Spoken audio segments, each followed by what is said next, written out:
Welcome to the Extraordinary Project. I'm Suzanne Cloris. In 2001, I was on the campus of the University of Arizona getting my MFA, and I walked into the College of Medicine on a lark, and I saw something I had never seen before: a glossary of energy medicine. It was among their pamphlets, and this glossary defined about 24 terms: astral body, aura, chakra, qi. Again, this was in the College of Medicine. The glossary was a response to a major initiative put forth by the Clinton administration, the White House Commission on Complementary and Alternative Medicine Policy, 20 experts tasked to build a bridge between energy medicine and public policy. Dr. Effie Chow, who's known as a Grandmaster QiGong healer, was part of that initiative. Dr. Chow is based in San Francisco, and she's one of the voices you'll hear in this piece about Lisa Zayas, a 40-year-old cancer patient who came back from incredibly bad odds using Dr. Chow's method of QiGong. And while Lisa's is a miraculous healing story, I want you to remember this.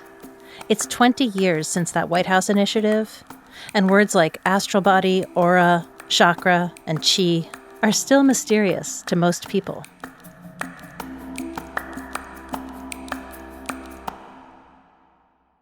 There's a huge gap between what science is starting to learn about energy healing and the way we treat terminal illness. This is a story about Lisa's trust and Dr. Chow's expertise in the fact that energy medicine is real, even though most of us still struggle to believe.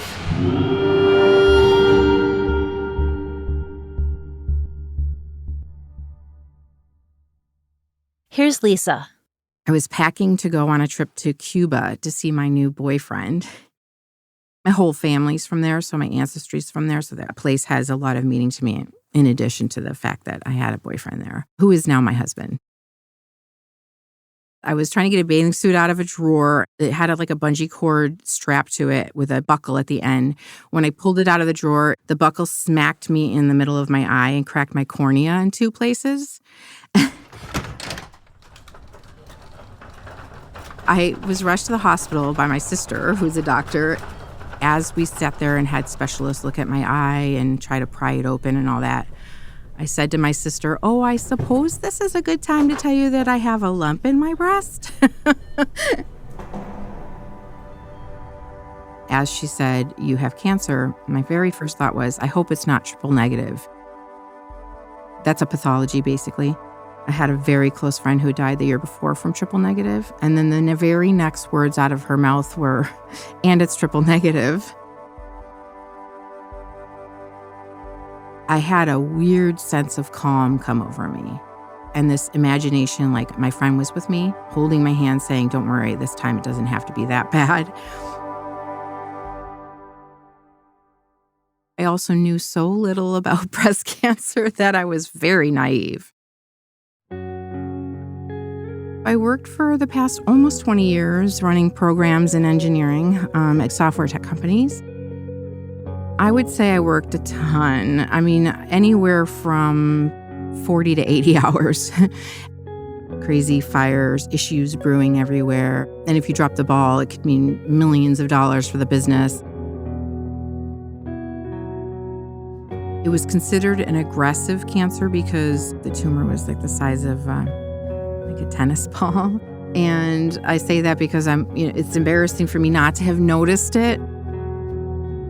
It was the least treatable. So it was the worst category to be in because there were no targeted treatments. For triple negative, there wasn't. So it was kind of like throw spaghetti against the wall. QiGong is a subtle energy system that's part of traditional Chinese medicine. It's more than 5,000 years old and has millions of practitioners around the world. Historically, QiGong has roots in shamanic healing and martial arts, and has attracted secrecy and controversy. As recently as 1990, the Chinese government tried to ban QiGong, calling it out as paranormal, but the system has persisted. When most of us in the West think about QiGong, we think of the exercises, which look a lot like Tai Chi: movement, meditation, and breathing. That's what I thought QiGong was just the movements. But what I didn't understand that it also was an entire way of life, an entire way of looking at how we heal, what is energy, the cultivation of our energy, like cultivate your qi. I'd been practicing it for 14 years before I got cancer, but on and off. Sometimes not at all, for months and months and months at a time. And then, let's say, maybe 2-3 times a week. Sometimes it was just easier for me to go to the gym and hit the weights and cardio, because I think naturally if I'm pounding the weights and I'm running really fast on the treadmill or something, I must be getting a really great workout. Being slow and being very methodical about your movement and holding positions, that's when your qi surges. And moving slowly is harder. It's just that little mental thing that you have to really, really teach yourself. You've got to stop. I am a refugee from World War II. I've been brought up with Chinese medicine and Qigong, Tai Chi, etc. I started the East-West Academy of Healing Arts, a nonprofit organization in dedication to my father. I knew Dr. Chow already because I had learned Qigong from her a long time before, and I believed her, and I believed in alternative healing. My system deals with the spirit, mind, and body. And the most important is the spiritual aspect. Dr. Chow came back into the picture a few months after I was first diagnosed with stage 3. Well, my first impression, here is a woman who's really powerful, yet it was sort of an inner core that was like jelly. And that's good and that's bad. And that's the yin and yang, the balance. But I felt she had too much jelly. Too much yin. We did some energy healings. I see energy. It's very simple. A lot of talk therapy. I talk about everything. I talk about finances. I talk about your spiritual and your emotional and what's happening in your life. And then a lot of learning about the body. So I could see conflicting energy. If you got energy channel that is blocked, then it alters the sensory and everything. We talked a lot about subtle energy and that our bodies are entirely energy. This is a kind of healing I would like to promote in the whole wide world. We're just hampered with too much drugs and surgery that goes askew. Lisa was drawn to working with Dr. Chow. She started Qigong therapy at the same time she started chemo. I started the most aggressive course of chemo. During the middle of that, I caught MRSA and was hospitalized and almost died there. And then I did a mastectomy, and then I did 3 months of radiation. I got sent off to heal. They're like, oh, you are done now. I actually went to Cuba because my fiance was there. So I thought, let me go there for a dose of love. Meanwhile, I had this backache that started happening, and I thought it was this terrible bed we were on that was more like a wooden box than a bed. When I came back at the end of that month, it had gone from bad back pain to excruciating. It was maybe a couple of days after I got back that I could no longer move. But because that was just off the heel, that whole year of aggressive treatments, I spent the whole month of May begging and pleading my oncologist to do something. I kept going back. I'm still in pain. Please, please, what else can we do? And he said, Lisa, I am a cancer doctor. There's nothing else I can do for you. Go somewhere else. And that's when my spine fractured from the tumor. Compression fracture on T4 and T5 vertebrae, 70% compression fracture from the tumor. I was upgraded to stage 4 incurable and terminal metastatic cancer. Statistically speaking, they said 2 to 3 years. You will never not be on chemo. It's now going to be a matter of quality of life. You're going to try this and then that will fail. And then you're going to go to this chemo and then that will fail. It's up to you when you've had enough. I called her crying after that appointment, and I was like, oh my God, Dr. Chow, it's stage 4 now. They said it's not a matter of if, they said it's a matter of when. She said, okay, Lisa, now is when you're going to have to decide. I'm trying to get an understanding of where you are, whether you want to stay on this earthly plane or you want to move on to your next life. In Chinese, we talk about reincarnation. Now I use the word that we are going into another life at different energy frequencies. And I was like, of course I want to live. This is what I'm telling you. They're telling me I'm not going to live. Don't you think everybody else wanted to live? It's okay, whatever you choose. But whatever you choose, we will help you move through that in the most joyous way. I decided I would be an experiment. Like, is it possible? Is it possible to heal? You create a healing team, people who love me, friends, family. Dr. Chow, who was all Chinese medicine and everything, Eastern healing, and then my oncologist, which then I moved to another one who was, phenomenal. I melded them all together, intuitively knowing ask for advice, but advice is not written in stone. Dr. Chow was like, I prescribe you 4 baths or more a day of Epsom salt baths or whatever. I was like, what? I have to take a bath all day? I love taking baths, but this just didn't seem like,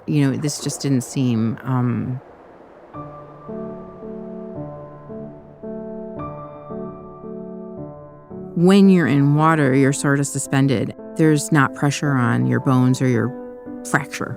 And so what I would sometimes say to her in my quick results-oriented kind of mind was, yeah, sure, feels better in the bathtub, not when I get out. It's so easy to say, it's yes, but it still hurts. But does it feel 1% better? That's where we start to talk about subtle energy. We have problems because we're unappreciative. And not only that, we're unforgiving too. So we hold the hostility in ourselves and we don't have gracious appreciation. It's hard to appreciate 5 minutes. It's hard to appreciate 1%. But the more you learn how to appreciate that, suddenly that grows.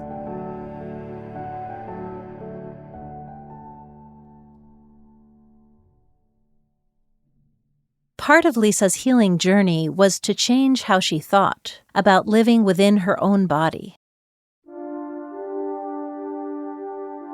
QiGong required a lot of time and daily work with very subtle results, while chemo resulted in terrible side effects. This is what often happens. Worst of all was the cognitive impairment. We have illness, Having a cloudy mind, and it's a bit of a pie. having no short-term memory. We focus on the problem so much that we keep I couldn't even read. escalating it I remember asking my doctor, I was like, so when will this go away? instead of emphasizing what you do have, He said, well, it could be 1 to 3 years. positive points. And then he's casually dropped, or maybe never. When you have a challenge like that, How do I go back? I can't go back to my job?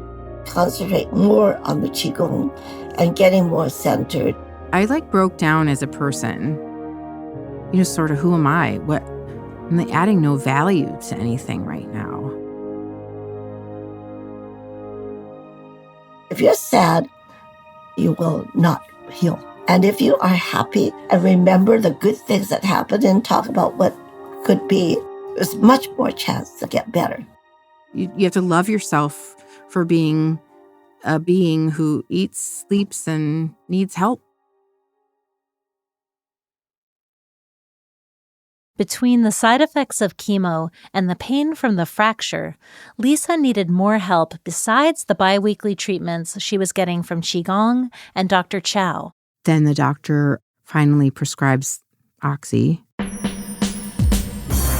I also had to go on really high doses of steroids.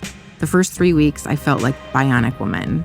The steroids had me up till 1 or 2 in the morning every day, and then boom, my eyes open at 4 or 5 a.m. As happens with narcotics, you start to increase your tolerance. So I just kept increasing the doses of oxy until I was no longer myself.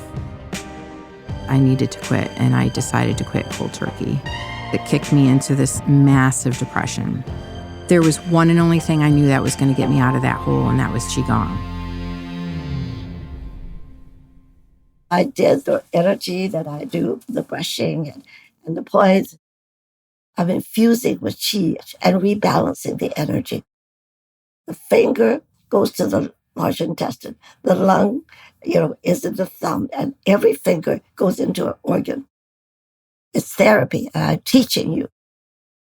She showed me how to take the pain away without anything. The bath, with breathing, even if it was just for 30 seconds. I teach them from the beginning: breath, posture, positive mental attitude. And I forced myself to do QiGong every day, 2 to 3 hours of QiGong at the park, crying. I was like looking at the sky. I was like mad at the sky. I used to look at the sky in QiGong positions and think, oh my God, the cosmos is so amazing. The world is so amazing. And now I just looked at it. I'm like, but why I'm going to die. I'm 40. 85% of the people are operating on a fear basis, and people don't recognize that. So we need to change them to courage. Put yourself in Lisa's shoes for a minute. On one hand, her cancer doctor is giving her a death sentence. On the other hand, Dr. Chow is asking her to have courage, to believe in something else, to believe in possibility. What would you choose? And I was like, fine then. I will be the 3%. I'm either going to be in the 3%, or I'm going to have a miracle, or I'm going to have a spontaneous remission, period. So I'm going to focus all of my conscious attention on living. Positive thinking to me is an energetic structure. It is a way of manipulating energy in the direction that you want it to go in. That includes feeling all of your emotions. It includes not blocking them. Illness is a blockage or a stagnation. When we pretend that nothing hurts us, we're blocking and stagnating all over the place. Like, there was real work I did. Work every day, QiGong, meditation, going deeper and deeper and deeper. I felt like I was putting every cell back together again.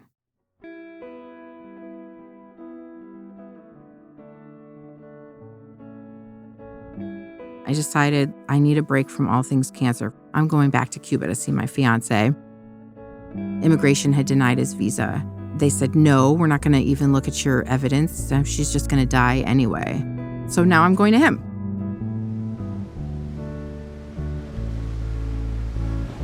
I had this moment one day. It was I was walking along the Malecón, which is the wall that faces the ocean.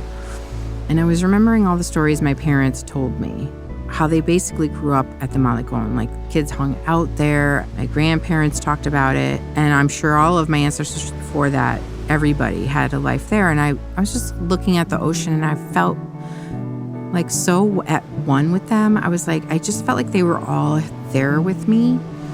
And like I was breathing the ocean air for everyone. And like they were almost thanking me that they could get a chance to like smell the ocean for a minute. I feel like I'm alive for everyone right now. I came back from Cuba, and you're, of course, immediately you're in the forces of the no cure, back into this vibration of not possible. So you have to do all of these things in meditation, QiGong, to work on not succumbing to the not possible, always holding open the little caveat that it's not up to you anyway. I sat in the chair with the new oncologist. We started my new drip, my new chemo with no end date. And I looked down on my phone and I saw this voicemail from my old oncologist. I was like, he said it was urgent. My oncologist was like, no worries, no worries. There's no way that whatever his message is going to change the chemo that we just started. I mean, unless, unless it's something as crazy as like a pathology change. And lo and behold, that's exactly what it was. And I was no longer triple negative. Yes, pathologies change. Hardly ever do they change where you're way better off. I think it was a combination of things that healed me. The chemo and radiation were definitely a big part of her healing process, but Lisa's certain that without the deep work that QiGong required, daily meditation, self-inquiry, love and compassion for her body, mind, and spirit, this story would have a very different ending. I woke up with an epiphany, and it was like, I'm going to live. I'm going to heal from cancer. I'm not dying from cancer. All it means to have an incurable illness is that we don't have a treatment. It doesn't mean that the body can't heal. You're wrapping your mind around what you want. And not because you're trying to feed some kind of false hope. It's so that you can feed possibility. You want to feed possibility.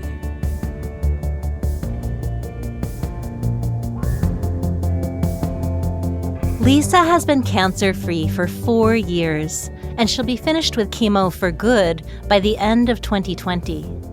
She still does QiGong every day. The Extraordinary Project was created by me, Suzanne Cloris, with production and sound design by Malika Gumpangam, and musical compositions by David Weiner. This episode was made possible by the generous support of the Emerald Gate Foundation. If you like The Extraordinary Project, subscribe wherever you get your podcasts and tell all your friends. You can also follow me on Facebook, Twitter, and Instagram at Suzanne S. Cloris.